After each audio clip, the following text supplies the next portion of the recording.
hour maybe. Are you ready to get philosophical? I fucking love this shit. Beautiful listeners, you are worth all the stars in the sky. Hell yeah. And at least 2 perfectly cooked grilled cheeses. Hell yeah. Does a bear shit in the woods? Sometimes. He's been known to shit in a liquor tent. Yeah, pick up a book, losers. Pick up a book, losers. Welcome to the Based Banter Podcast. What's up, everybody? My name is Joey, and you are listening to another amazing, extraordinary, and extravagant episode of the Based Banter Podcast. With me, as always, is my co-host Jerry, and today we're going to do something a little bit different, a little fun, a little loosey-goosey. Jerry, why don't we tell our listeners what we have in store for them today? You know what? I think I am along for the ride too, because I don't quite know. He did not tell me what the hell the scheme he's plotting here is. Right, I think that part of this exercise is going to be a little bit of a improv on the topic, but for the topic at hand I will tell you in just a moment. Before that, I want to go ahead and ask you, what have you been up to here lately? Oh, you want to know what? I've been doing a little bit of therapizing. That doesn't sound exactly fun because introspection doesn't exactly ring the bell of everyone's funscape. But you know what? It has been an amazing time learning to live with myself, the person I live with the most. Oh, yeah. Learning to live with yourself, man, that's a strength. It's a skill set. I think that it's undervalued, man. And personally, I'm doing a little bit of therapizing myself. Yes, sir. Dude, I want to hear all about what you got going on too. I mean, that was just a glimpse, but share as much as you feel comfortable. Yeah, man. So it's no secret, I've been out of the gym. I've been kind of just wasting away, being a little bit too sedentary. So now, as of late, I'm back in that gym, boy. I'm back in that sauna. I'm back in that red light therapy. I'm back in there obsessing about fitness and nutrition. I'm taking back control of my life. I'm controlling how much alcohol I consume. I'm controlling how often I'm sedentary. I'm really trying to be healthy again, So does this come in waves? Is this like a phase that this happens where you get really deep into this like self and then you kind of lose it and then fall back into is that normal for everybody, or is that not what is happening? All right, not to put a date on this recording, but we are recording at the start of the year 2026. Shout out 26. And, there's a bit of a fad where at the beginning of every year, people tend to take their health and their fitness a little bit more seriously. And for me, I do go through little trends. I do go through little fads. For me, I can kind of feel personally when the winter is about to hit, and I like to fatten up like a grizzly bear. Okay. I like to hibernate and hoard food. I like to get as fat as I can so I have enough meat on my bones to keep me warm. So that's why you haven't been paying your half of the food bill whenever we go out to eat? Sure. That's part of it, man. I'm financially broke as much as I am physically broke, dude. But yeah, that's part of how I deal with what I've got going on. But I'm kind of taking control a little bit earlier than I normally do. So this is growth. Normally, I wait until warm season. Springtime comes around, and I'm thinking about the beach bod. I'm thinking about being physically fit for the camera and for my own selfish agenda. But right now, I'm kind of doing it a little bit early. Okay, buddy. Yes, sir. That was the question. The question was, does it come in waves? Yes. Is it so? It's seasonal. It's seasonal for me. So I have something too called seasonal affective disorder. SAD, if you want to shorten it to an acronym. Sad right now. And for reasons I can't explain, man, whenever it comes to the winter, it just hits me. I mean, I'm sure there are different circumstances and reasons I could blame it on, but beyond all of that, man, certain seasons hit me in different ways. Right. And getting to the end of the winter, you know, when you start seeing those warmer temperatures and it's nice being outside, dude, it hits me with mania. And I get so happy that I'm able to go outside and do the stuff that I have longed to do for the whole freaking season. Yes, sir. And I think we've been kind of in a bit of a warm front here, you know, where we're located. It's been about 70 degrees in January. And I think this time last year, it was like snowing outside. I just got earlier, like not even an hour or two ago, I had a headline say that tomorrow is on track to be like the hottest day on record. So, are you excited to be warm tomorrow, buddy?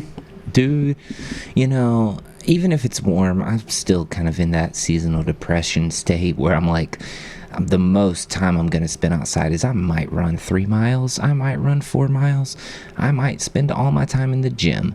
You know, it's just part of those things. But really, what I'm looking forward to the most is spending time with some friends. And that brings me to the topic we have today. But before I dive into all of that, I just want to remind each and every one of you listeners that you can find us on our Instagram. You can find us on our socials on X as well as Facebook. Just type in Base Banter Podcast or Base Banter Pod and we will pop up, and you can give us any kind of content, any kind of like ideas that you have for topics we can talk about, whatever reviews you have. Tell us how we're doing, dude. We want to hear from you guys. We want to know what you think about the podcast so far. Now, diving into the topic. Okay, so I'm going to hijack this entire episode to talk about whatever I want to talk about, and today's episode is going to be about whatever you want to talk about, buddy. It's your episode. Yeah, man. I think we talked a little bit off air about some of the benefits of companionship and benefits of friendship, and I think that it's... In the spirit of full transparency, right? Not to cut you off. I'm so sorry for interrupting. Not to cut you off, but in the spirit of full transparency, this was almost an impromptu recording, and yes. And you had an episode, like you had an idea of what you wanted to record, like full send. You was like, okay, like these topics, these all go together. This is going to be my episode, and then we ended up in a situation after some brainstorming and whatnot. It was like, let's record an episode. And then we flipped a coin for who would host. And then the other person gave the topic. Yeah. And, dude, and what topic did I give you to talk about? Yeah, man. So we flipped the coin. I won the coin toss for hosting, and the topic you gave was friendship. So here we are. Isn't that so sweet? Here and we wholesome. are. And I think that this is an important conversation for many different reasons. It's something that I'm interested in exploring, the psychological aspects of it, the philosophical aspects of it, and the practical applications of it, and how it affects everybody and how it's affected us for the history of mankind. And another disclaimer too is that this was the episode idea that I had for my next episode, but we are just gonna like project all this onto Joey, and Joey is gonna give us an amazing friendship episode. Right, and I have no planning, no research, nothing. Just going off of anecdotal experiences here. Dude, I'm just an average Joe. And I'm just your average Jerry. Sitting here. And we're just gonna tell you, what's important about being a little friendly. Having a little bit of friendship, companionship, just going out having a little drinky poo, having a little drinky poo with your homies. Maybe you go and you spend some time playing some video games. Maybe you go out to your favorite ball game. Maybe you go to your birthday parties. Whatever it is, however you do it, dude, I think that it's so valuable and important that we can make an entire episode about this particular topic. Right, okay, so think about it. Because how relatable is it? Because I'm sure everybody in their existence has had a friend. Right. Even if it's imaginary, dude. Even imaginary. You have had someone that could care about you. Because, right. Let's define friendship, buddy. Can you define friendship for me? without using my phone and doing a Google search on Shout out Google. An actual Webster's Dictionary definition. My definition is a friendship is basically. Well, let me ask you this. So, if you, I see you stalling, but let me ask you this: what does friendship mean to you, buddy? That's what we're getting. That's what we're getting. That's what we're getting.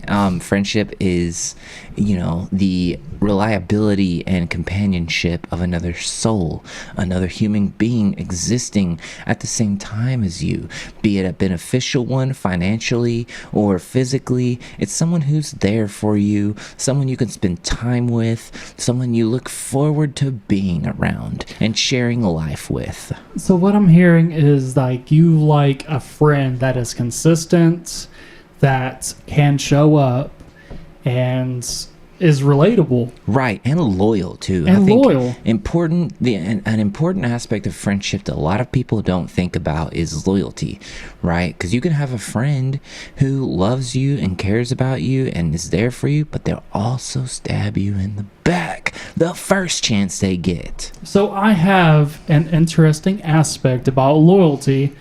And before I explain anything else further about this, I want to give you the scenario to where imagine you are somebody who does, I wouldn't say nefarious, but I would say sort of borderline nefarious sorts of actions, to where you are somebody that neglects like the needs of the people that you make connections with, like a manipulation sort of thing.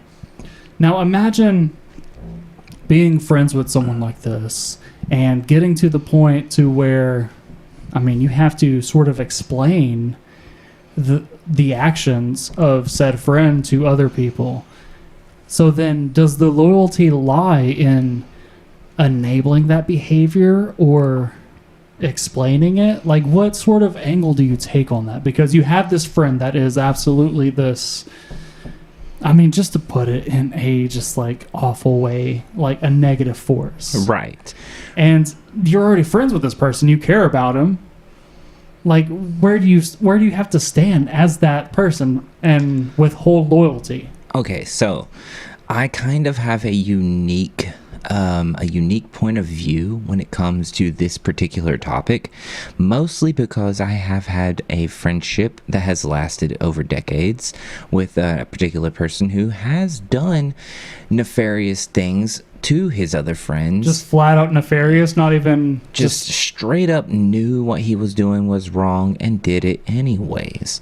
And to that, I have to state that it's kind of like a fine line that you're walking on, right?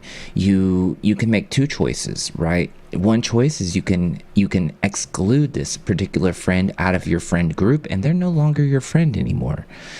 Or two, you can accept them for who they are, let them know how they are doing you wrong, and then control the controllables, right?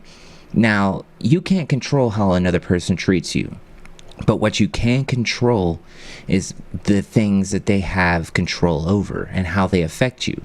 And it's about setting boundaries. Setting boundaries, and also about, being in control of how you feel in the moment and the evidence that you have, right? Okay. So, interpersonal. All right.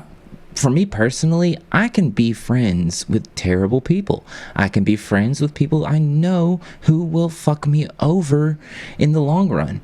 But the difference in my friendships with the people who I know are loyal and the people who I know will fuck me over is the amount of access they have in my life, right? And that's what you have control over. That's what I have control over. That's where I can control it. So now, not only do I still have that friend who I'm taking their positives and I'm benefiting from them as a friend and the positives, but I'm also controlling the variables and limiting the ways that they can affect me negatively.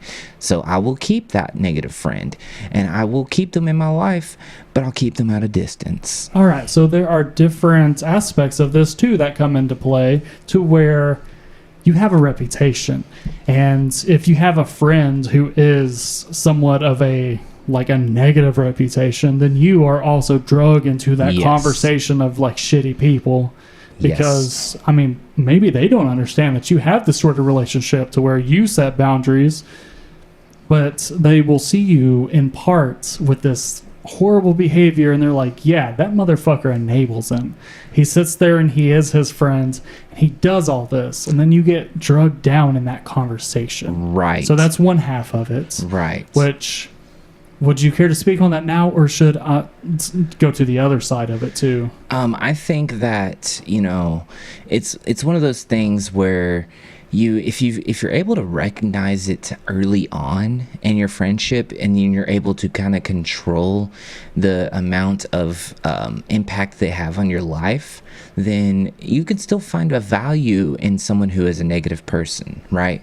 And here's the biggest thing that I have when it comes to dealing with people who are negative, because a lot of people, they have the mindset that, well, if you fuck me over, that's it, game over for you, you're out of my life forever, once and for all, I'm never gonna let you in, I'm never gonna be in your life, you're never gonna be in my life. Okay, so you have a different mindset than that. I think that mindset is half-baked and it's mid. Oh, you heard it here first. That's personally, a mid. Dude, that's mid. I think that I'm willing to take the holier than thou route, and this is going to sound a little cringe. You're a little self-righteous then? A little self-righteous. I would like to be a friend of that negative person and show them what true loyalty is like, and show them that there is real, wholesome friendship and values out there in the world, and that there are consequences for your actions. So you want them to feel shame. I want them to feel guilt. I want them to see true positivity in its wholehearted nature, and then I want them to have the opportunity to fuck me over, and then if they choose to do it or not, they'll have to live with the guilt of those consequences. Now, how that affects me, that's entirely up to me, dude.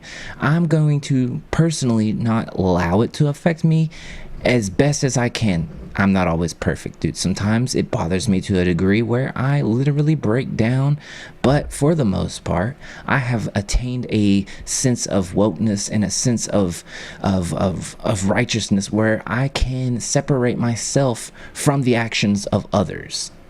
Right, because you have to stand strong in your resolutes, in your constitution, and what you believe in, right, in order to withstand such a thing from somebody that you give that ability to. Because you know what? Whenever you love somebody in a romantic sense, you basically give them the tools that they need to destroy you. Yes. You give up all sense of protection. You lower those guards, and you're like, hey, this is true vulnerability. Yes. This is everything that hurts me, my flaws and insecurities. And in a friendship, it doesn't get to such an intimate level. It kind of does, though. Honestly, I personally believe that friendship is more intimate than your relationship, because you can have a relationship with a significant other and a loved one, right? And you know, throughout our lives, we have multiple relationships. Some people come, some people go. But generally, your friends, they will stick around forever. And you know what hurts more than anything? Is when your friend fucks you over. Because you feel like that your friendship should be strong enough to a point that they would never do that. But I challenge that by stating that you can be the light in this darkness. You can be the light in their dark activities. And sure, they may fuck you over, they may take advantage of you, and you should only allow that to happen to a degree so many times. But if you are that positive influence and you are the positivity in their life, you might actually make a difference, and you might prevent a negative person from hurting more people. And that is valiant. That's a noble cause. It's tough, dude. It's tough being a knot out here, I'm telling you what, boy. But to what you're saying earlier about friends hurting more than an intimate relationship, I think I would dare say, to go past think that an intimate relationship the cost of being intimate with somebody like a romantic partner in ways that you can't be intimate with a friend, the cost of that is that you subject yourself to pain that is way worse than a friend could ever hurt you. And I guess all that too depends on your values, because you could value loyalty above all else, knowing people around you are just like through and through thick and thin, like it's us. But I would dare say that intimacy is the epitome of like that vulnerability, to where there is like no guards and two souls become one.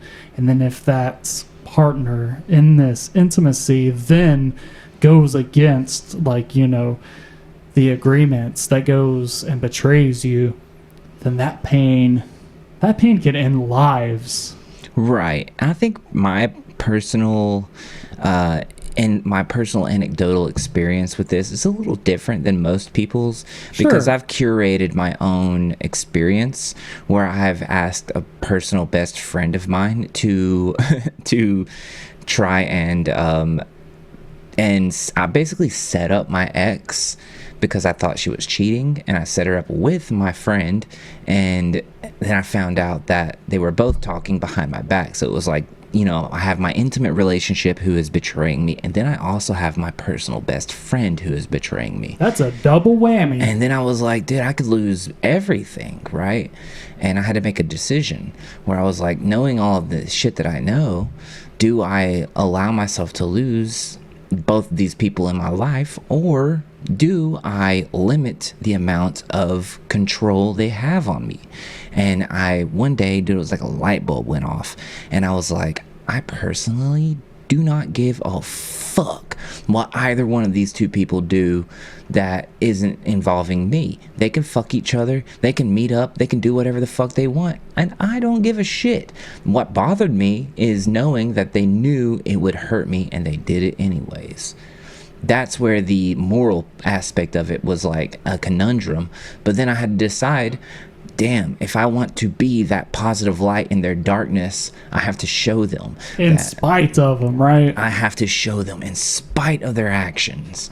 It doesn't mean shit to me. You're going to have to do a lot more than that to fuck old Joe over, because I have enough patience and enough care and enough love for the entire world 10 times over. So what it sounds like is, like I was saying, intimacy, like you give someone the keys to destroy you and hurt you in the worst of ways. It sounded like you had given the keys to both of them. Yes. And worst case scenario, it was a double fuck you, and I knew about it.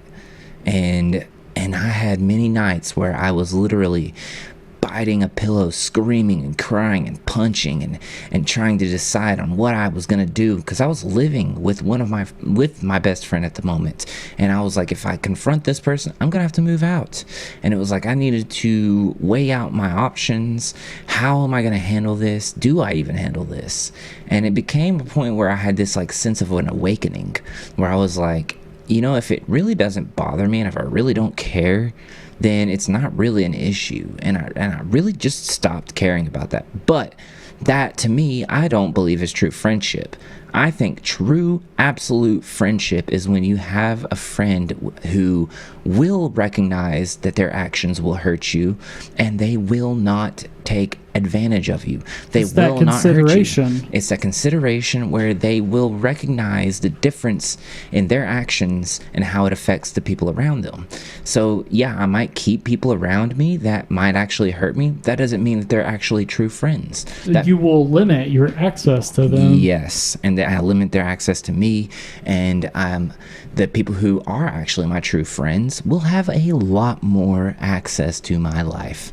And I think that the people who listen to this podcast can learn that, you know, let me interrupt you right there, buddy. You are on such an amazing pace, and I just want to give this overarching, is that all of this sets on strong boundaries. Absolutely. If you don't have strong boundaries, you are showing yourself that you don't have that respect for yourself. Yes.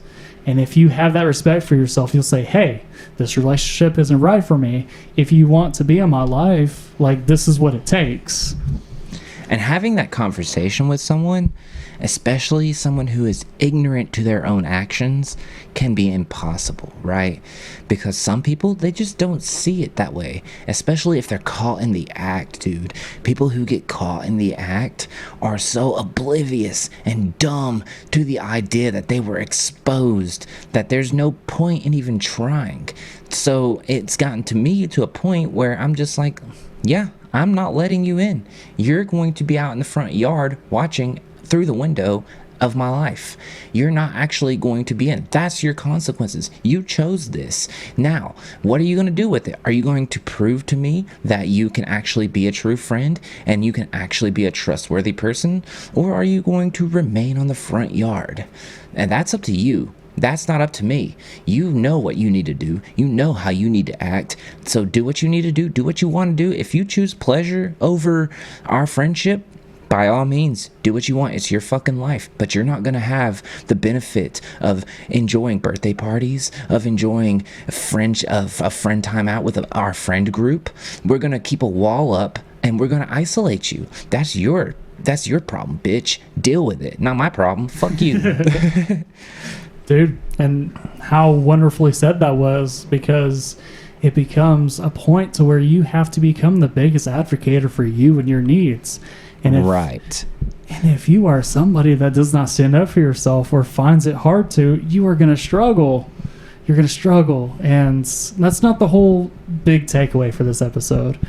The big takeaway for this episode is...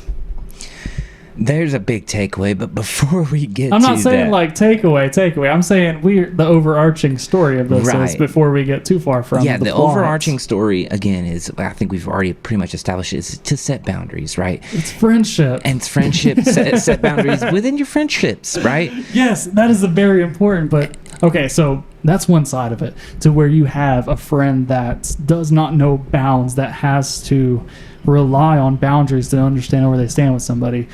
But then, dude, friendship can be something amazing to where... Right, the positives. Let's talk about the positives. Yeah, dude. Yeah, look, you're the host of this episode. Let's talk about the positives. So, Gerald Ray Ellis. We'll dox you. Can't say that. Go ahead and tell us what you think are some positive aspects of a friendship. Okay, so relationships in general do help your overall well-being. It should the operative word being should, to where you have a relationship with somebody, and if it doesn't help you, then by default it hurts you. And I can see in the different ways how you keep people at arm's length in the ways that helps you. So you can see somebody as a bit of a dirtbag and you keep them at arm's length. And even though that doesn't necessarily hurt you, you turn it into a way that can help you. Right. And that's a good mindset to have. Well, it's a way that you can have a larger pool of people in your life, right? Because, I mean... It depends on what you value, I right? also think of it in a spiritual aspect, right? Like, when you think about Jesus, right? Not to take this into the Christianity realm, but if you really want to think about how God and, like, Jesus acts and reacts in culture, Jesus surrounded himself by thugs, thieves, criminals, people who were the less than the standard of society. And why would he do something like that? Well, it's because these negative influences, they need a positive influence to grow. If you can even reach out to one person and help show them that there is a better way to live their life, that they can choose a path that doesn't hurt other people, then you've made a positive difference in the entire world. Because you lead by example. Hell yeah. And he knew it more than anybody, that if you want to make a change, you have to be the change. Be it, boy. Be it. Be the change. And this was somebody that definitely stood up for what he believed in. And he was out there flipping tables in churches, out there just like decrying and being like, what you are doing isn't fucking right. Like, I know what you should stand for, and you out here exploiting people. This isn't it. And he sees the potential. That's the other thing. It's like you see the potential in these negative people who are taking advantage of people, and you're like, dude, you could be so much greater than this. You need to see the light. You need to see the light in your darkness. That this temporary pleasure isn't worth the guilt and the shame that you feel from backstabbing the people that you love, dude. And I think friendship is hand in hand with betrayal, because you can only be betrayed by someone who is your friend, which is why I put so much emphasis on this particular aspect of friendship.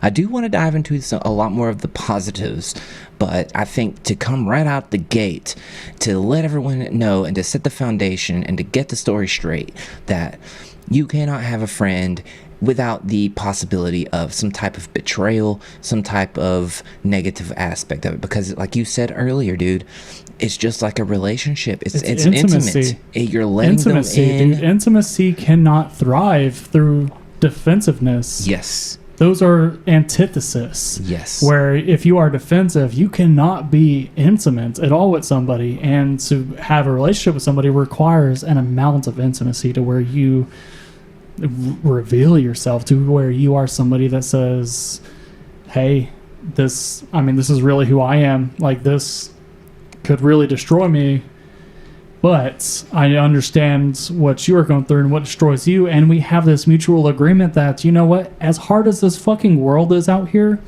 as much bullshit that the world hands to us, like, we at least have each other. Right.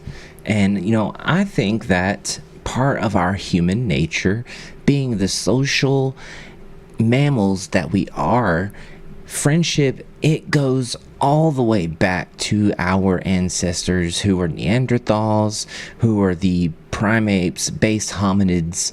You know, we cannot do life alone. We don't want to do life alone. We have pets who we consider friends and companions. We have friends who are varying in different levels in our life, be it our best friends all the way to acquaintances, people that we find value in interactions with. So I have a question for you. When it comes to finding and valuing a friend and a friendship, what do you look for in someone, and how do you approach it psychologically? What happens in your brain? How do you decide this person is a potential friend? So at the very front of it all, the most and foremost is that chemistry. That's pure chemical reaction. Like, are we having a good time? Is it something that feels worthwhile? And then from that point, right, because so many people can give you that. That is just the most superficial level of connection. It's like, does this feel good? And then whenever it goes past that to where it's like, okay, well, this person's really cool. Let's peel back some layers. Let's see if there is really something. And then that's whenever it turns into like shared values. Right. It turns into just like mutual agreements of things to where... Right. And interests and shit. And interests and stuff. So then from a friendship, it starts off as just like very base level of like, we crack jokes. This is funny. This is fun. Oh, you like to do this, do that. All right. And then it turns into a deeper level of like, okay, well, who are you?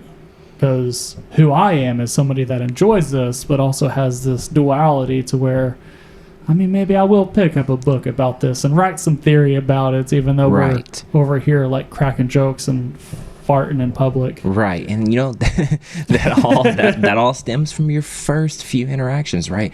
I like to think of it how like everyone starts off with like a clean slate, right?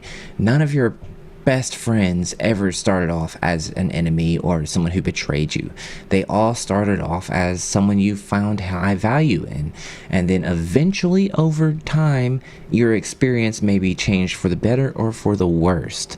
Now, I have a question for you when it comes to being a good friend to someone who is a negative aspect. Do you find value in exposing their negative habits and activities and letting them know that you disagree with the way that they're living their life? Or exposing certain aspects. And I'll give you an example if you're kind of caught off guard with this Not question. not really, dude.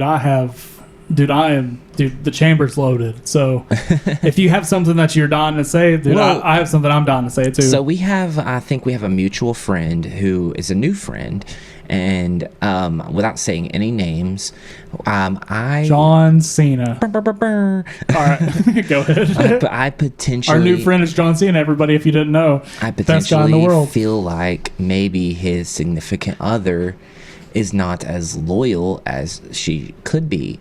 And I don't think that I think he is aware of it. That their relationship is more of a ruse than anything. Right, and that right. he's the one that lives in disillusion. Yes, And sacrifices more. And I'm asking you do you think being a good friend, do you think that it would mean for you to let your friend know that you have these thoughts, if you have these thoughts about this person, or would you keep them to yourself and say it's not your business?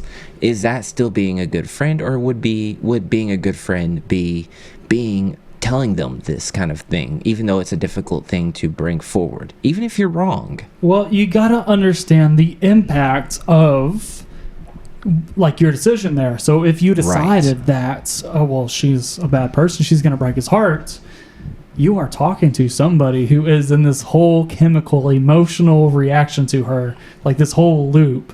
So then it starts this thing to where you become the bad guy if anything does happen. Right. So that's just a lose-lose game. You can't just like flat out come out and do that kind of thing. So as a good friend, if you really care about this person, you can see the signs and be like, okay, well, this is on a bad trajectory.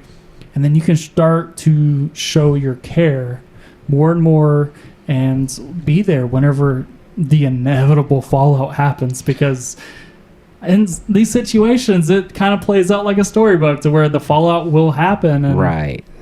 So it sounds to me like a little bit of what you're saying is that you might recognize the issue, but you won't initially take any action, but you'll still be there in the friend capacity that you have always provided, and even more so for when times get tough. But you're not going to necessarily try to take control of their boat or influence the outcome. You're just going to kind of let it happen. Whenever it comes to matters of the heart, somebody who is quote unquote like in love or infatuated, the direct action ends up creating a backfire effect. Right. And then you end up a lot more distance from the person that you actually do care about. Right. And you could end up hurting your relationship even. You could end up ruining your friendship just by trying to be helpful, right?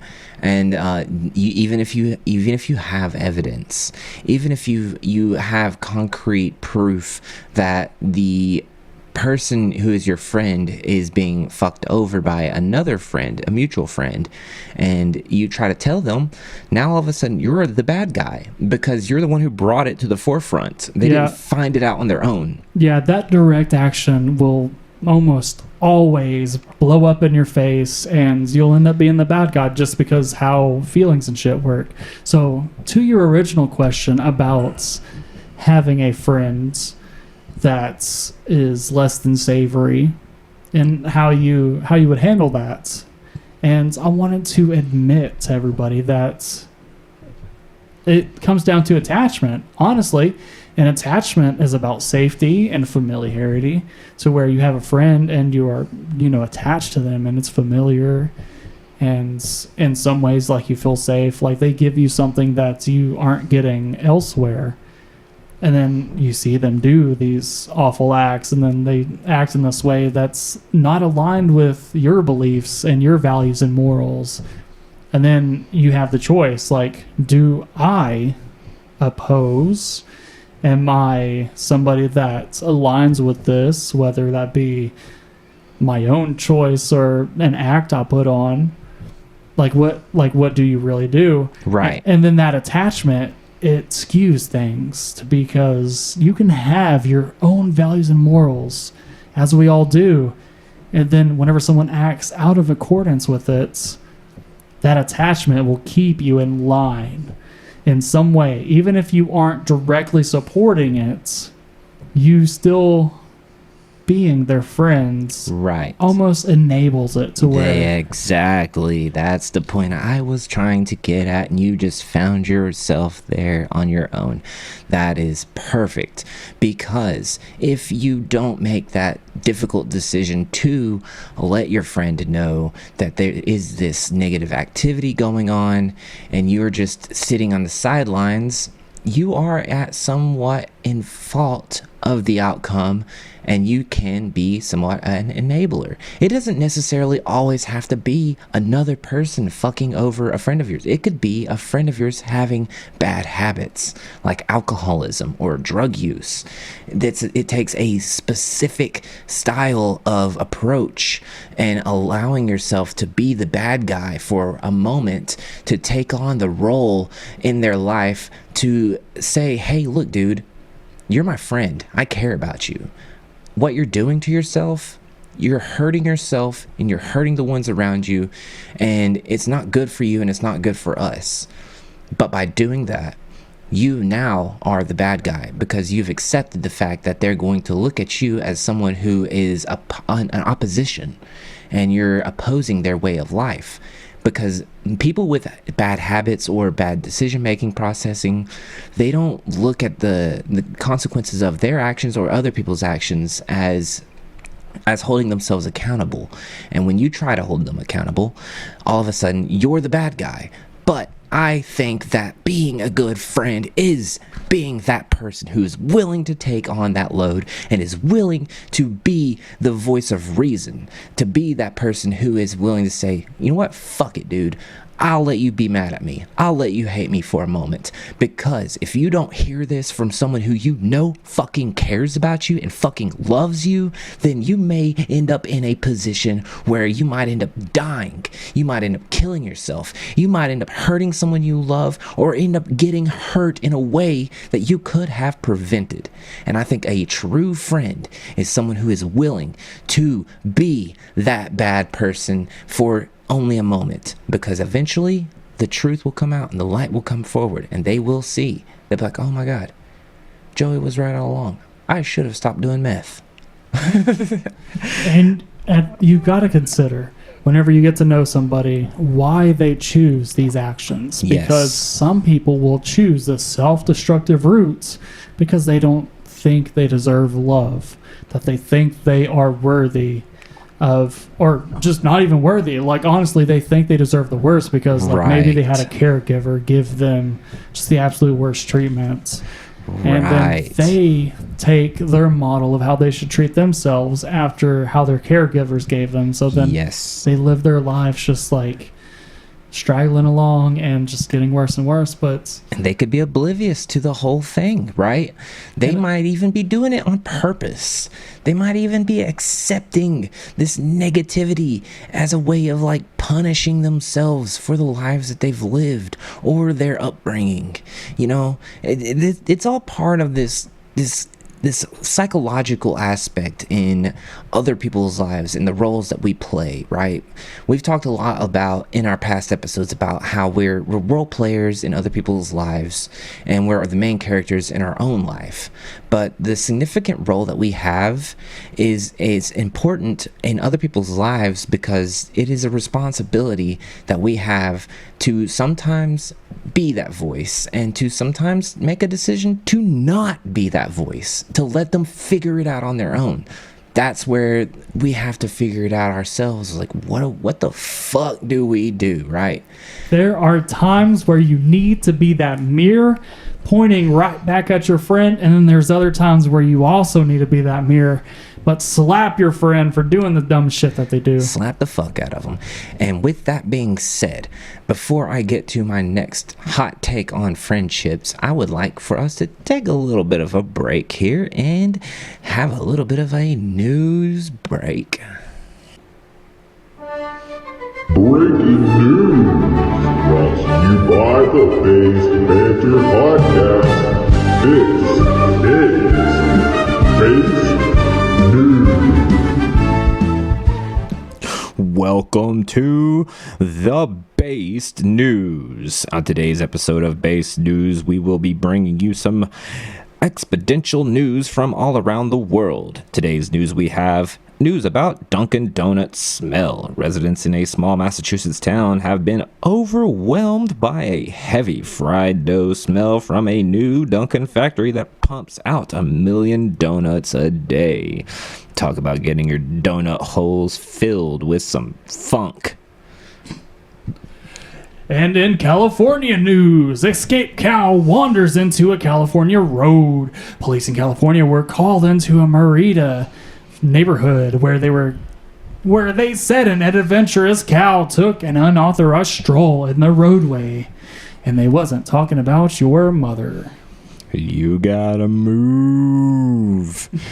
In other news, AI frog report. An AI-generated police report in Utah Police Department humorously stated that an officer had been transformed into a frog. Talk about a witchy situation. What witch did he fuck over to become a frog? An escaped emu captured after 3 days on the loose in Arizona. And Arizona's couple pet emu was captured a few days after escaping her owner's home amid a New Year's fireworks that apparently spooked the bird. You're either getting boomed or you're getting banged. Bang! In more escaped animal news, there's an escaped wallaby. A runaway wallaby was safely captured after it was spotted in the parking lot of a Walmart store in New Jersey. A Walmart wallaby on the loose. What do you think about that?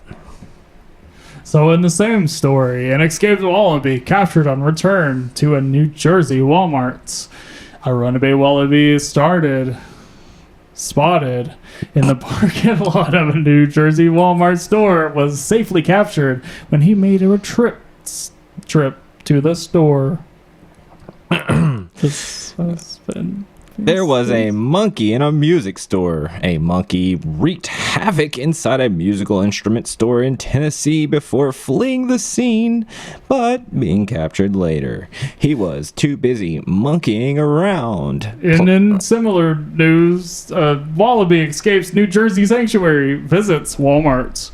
So authorities in New Jersey are on the hunt for a wallaby that escaped from an animal sanctuary and was spotted hopping through a Walmart parking lot. Them damn pesky wallabies. This has been Based News. Well, that was quite a little bit of a news break for you all. You know, we've talked a little bit about some of the dark sides of friendships. I kind of wanted to dive into a little bit more of the positive sides, right? Okay. You know, because I think that, you know, we got to focus on the negatives. We got to focus on the positives, right? There are a lot of benefits to having friends in your life. I think it's necessary to living a fulfilled life, right? And I want to ask you, what are some of the positive aspects and benefits you find in having friends? Well, the main one is that it defeats the loneliness and lack of connection, I feel. So lonely, I'm Mr. Lonely. I have nobody all on my own. I'm so lonely. But yeah, so a friend can definitely defeat those feelings, and you feel a little bit less alone in the world because you have somebody either facing the same shit that understands it or is supportive of you as you're going through this shit. Hell yeah. And dude, we can't do this shit alone. Nobody can. It's all about who you know and who you blow, right? I mean, Right. you know, so the friends we make along the way, that's the true One Piece, right? Yeah. That is One Piece. Is it? It is One Piece. I've never seen it. One Piece, the treasure, where all the pirates are like scouring the earth for this specific treasure, but the gimmick is that the actual treasure is the friends we made along the way. Is that a spoiler? That's like a it's kind of like a not a spoiler, but more like a prediction or like a trope that a lot of the listeners and viewers of the One Piece anime are kind of like trying to predict. They're like, oh, it's not actually gonna be a real treasure, it's gonna be about the friendships we made along the way. Because throughout One Piece the anime, you know, Luffy is meeting people and he's like, you should get on my crew, you should get on my crew, you get a car, you get a car, you get a car. So his name isn't pronounced Leve, like the Icelandic pop jazz singer? The fuck? No, dude, it's No? Luffy, like Luffy? Laffy Taffy, but her name is spelled like that too. huh? Okay, whatever, dude. I don't know what you're talking All about. right. So what about you, man? What's same question back at you about friends? Yeah, man. I think that I think it's imperative that we experience this life with other people. You know, there has to be someone who witnesses your life to tell your story when you're gone. There has to be someone who sits down with their grandchildren and they're like, let me tell you about this crazy motherfucker I know named Jerry. Yeah, man, he used to pick up the guitar and play fucking silly music when I would talk like Macho Man Randy Savage. And then he would be like, oh, I think this will be a good tune. Because without those people, dude, our legacy dies when we die. Without those people, the experiences we have are moot at best. You can't go through life without sharing life with other people. And sometimes a part of your life is a Patreon exclusive, and the only people that get to enjoy that are Patreons. And he is talking explicitly about the times where we will do improv comedy, to where I will pick up my guitar and he will sing like Macho Man Randy Savage. And it is an amazing time. And you know what? This podcast would not be a thing if it wasn't for the supporters like you.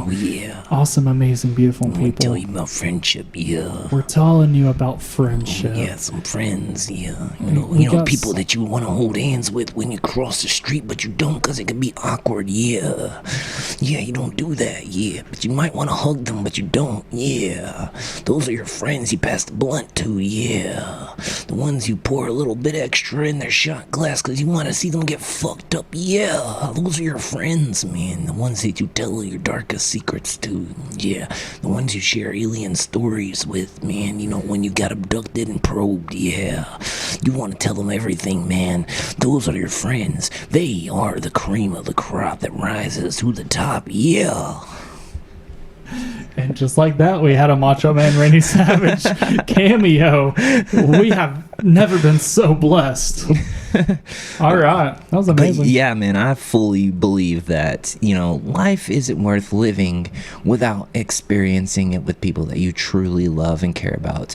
And, you know, I have multiple friend groups, right? Like I have my work friend group. I have my friend groups from the bar. I have my friend groups from wrestling, you know, and each one of these friend groups, they all provide a different aspect into reality and interpretation of my existence, and I love every one of them differently, but I love them all the same, and I would not trade in anything.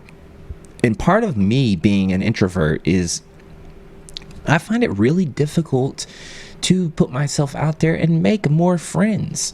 And that's something that I struggle with even to this day. But once it happens, dude, the friendships that are made, they almost last forever. Yes, sir.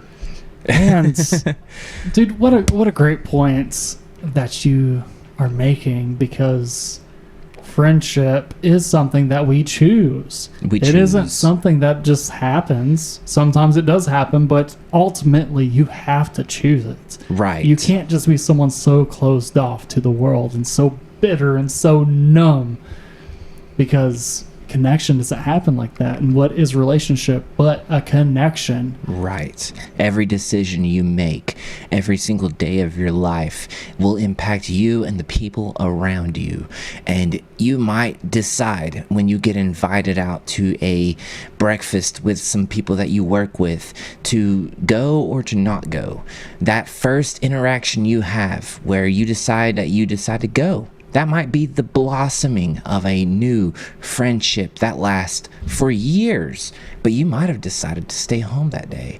You might have decided not to go. And you might have missed out on a future blossoming friendship. So to those people, I say, get off your fucking ass, dude. Go out there and fucking do that coffee vacation with them. Go fucking you're not going back to work, dude. Fuck it. Go pluck some coffee beans from a tree. No, it's not slave labor. You are getting to keep this shit. Go to Waffle House, fist fight your coworkers, and you'll become best friends afterwards, dude.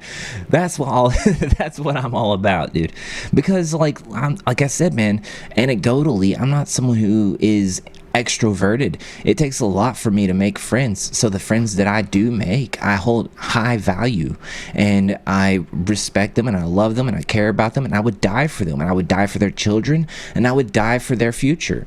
And to me, that states that, I don't necessarily require that kind of like attention to me as a friend. I just want you to be there for me. I just want you to spend some time with me, dude.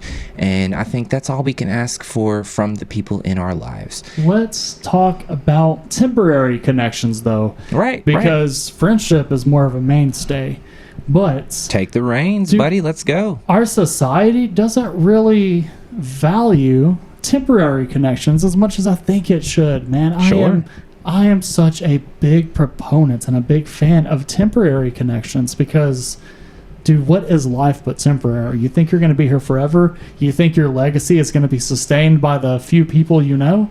Dude, in a few hundred years, dude, we are all going to be forgotten. Absolutely. And you know what? If we only spend our times trying to be remembered, it is all going to be in vain because, like I said, in a couple hundred years, we will all just be poof to the memories of everyone. Right. So to embrace those temporary connections is to live, man. Like, we need more temporary experiences. Right. Not every interaction you should have, you should go into thinking this is going to be the next best thing in my life. Sometimes people are in and out of your life, and that is okay, dude.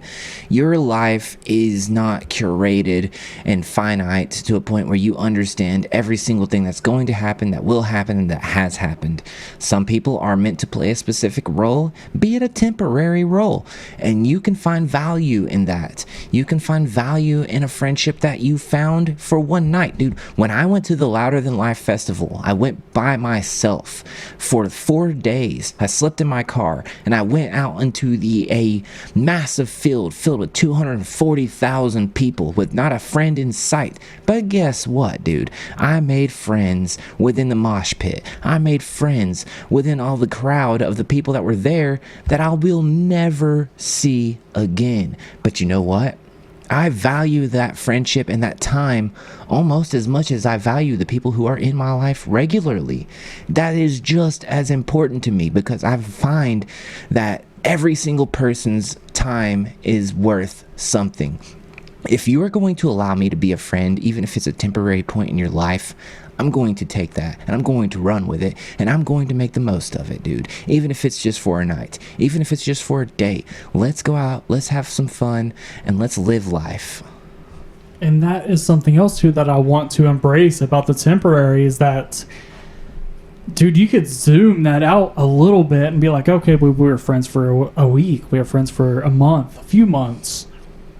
And some people want to get clung up on certain amount of time, like, okay, well, we was friends for months, like, I'm like, it sucks to see it go. And I mean, even if it takes a few months, you got to spend that amount of time experiencing these experiences, and whenever it goes, you have to let it go. You've got to let all of it go. And then right, we like were talking a flower, about, dude. We were talking about intimacy too. And if you get to know someone on a soul bonding level, letting them go becomes so much more complicated because Right. you find yourself in moments to where just a little thing reminds you of them, and then you are constantly letting them go for Over and over and over. who knows how long. You be like, whenever that person has lived their spans in your life, and whether y'all split by happy means or bad means, you ultimately then have to let them go. You take what you can get in value, but then the rest of it you have to let go. And that is one of the toughest things to think about, man. As somebody who has gone through a breakup like that, to where I'm somebody that loves deep and I got a soul bond and attachment to somebody, little things make me think. And then before I know it, if I'm not being conscious and aware of things, that it turns into just like depression. It just Right. it sinks me down. But you get to the point to where you realize that for a long time you're going to be letting them go, and it won't just be one moment. Because see, that's the beauty of like temporary situations, is you can have a night with somebody and it'd be amazing, and then you can let it go, and then everything in that night stays in that night. But whenever you have a deep emotional and intimate connection with somebody, you are constantly going to have to fight to let somebody go. Right. And it gets complicated like that, dude. It seriously does. Yeah, man. But, I think, once again, dude, I'm an anomaly. And I think a lot of people can learn from how I approach life, not trying to be conceited or egotistical, but I think it's a sense of maturity that is a tool that I think... Are you saying it's a skill issue? It's a skill issue, dude. Damn. I think... Get good. I think because, listen, dude, there's a lot of things that I enjoy in my life that I have shared with a lot of people that I have loved and found intimate relations with, be it friends or relationships. But I will still do those things regardless of those people being in my life or not. And I find that I've not just you or a random person that I've talked to, most people will attach an activity or a location to a time in their life where they spent that time with someone doing that thing at that location, and it creates this connotation where it reminds them of that time in their life, right? Let's say you have a girlfriend or a best friend and you go out to eat, and you go out to a bar, and you always go to the same bar and the same place to eat all the time, and every time you see that place it reminds you of them.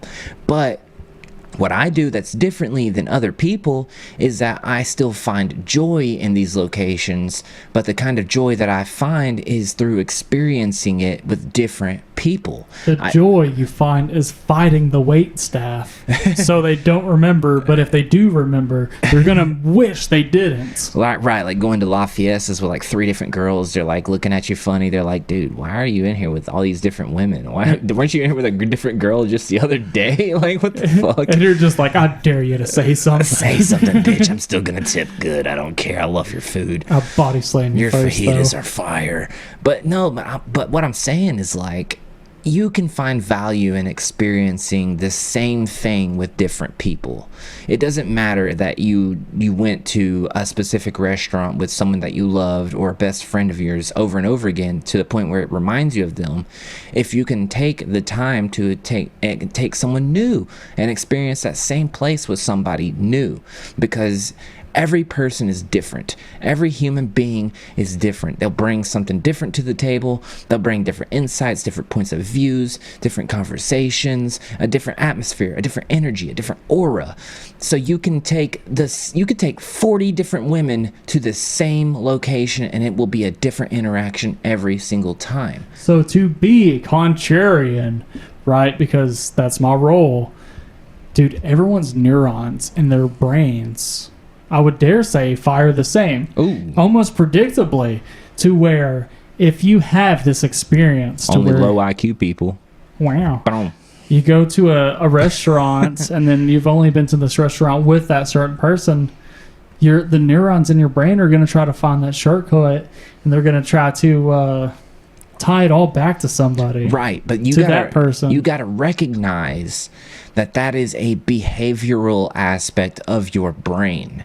That is not a direct representation of the then and now, right? What you're doing is you're holding on to a past experience that you found was so beneficial and so rewarding that you're trying to find a relation to your current experience.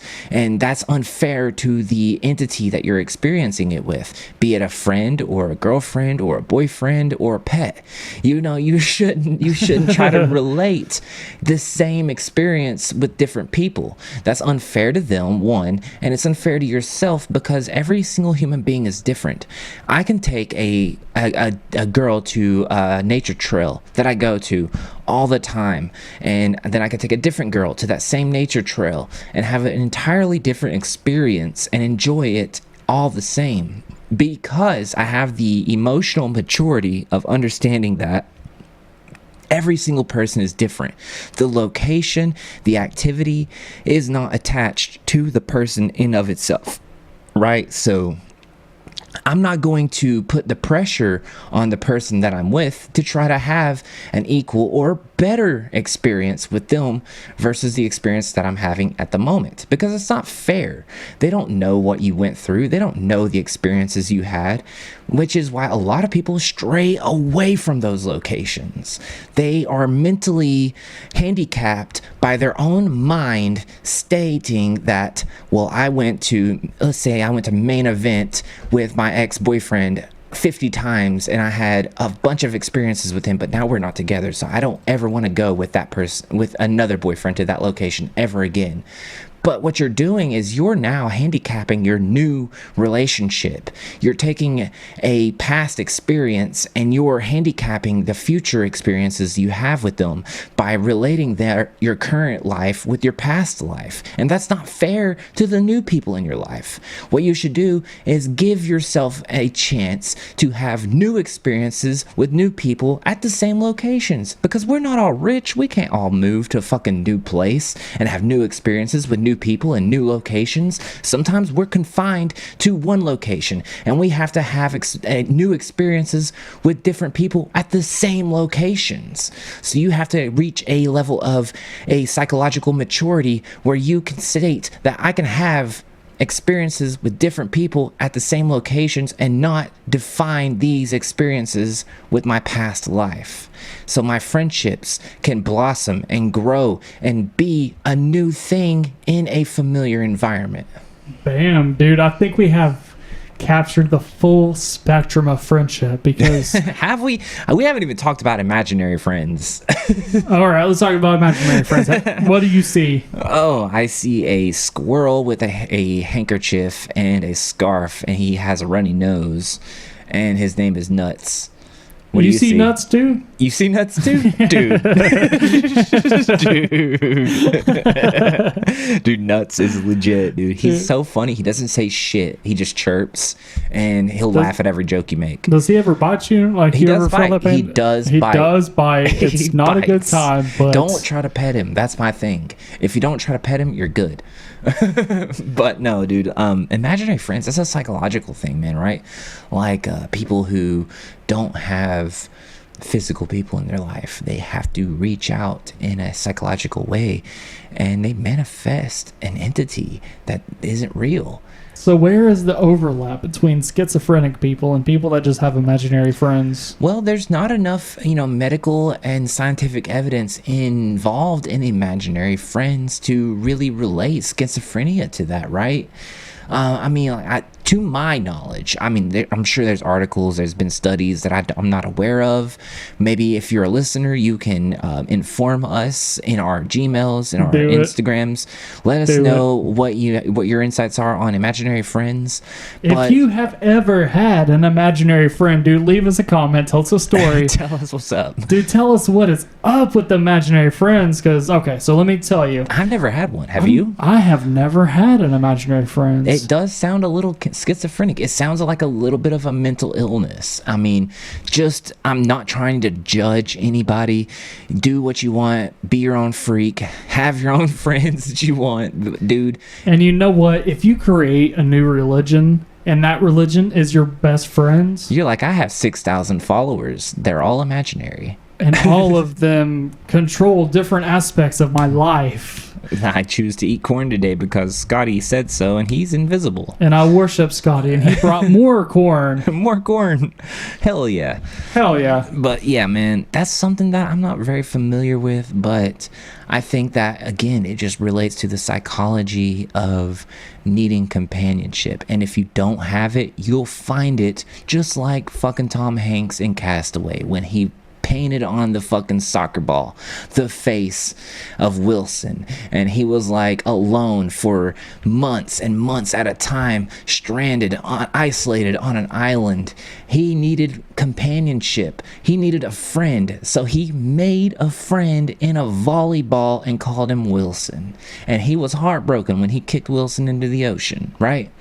That's not a real person. It's not a real person, but it was real to him in that moment. But it was real to him in that moment, and that's where we are with our conclusion that the human psyche and the human nature and human society needs friendship.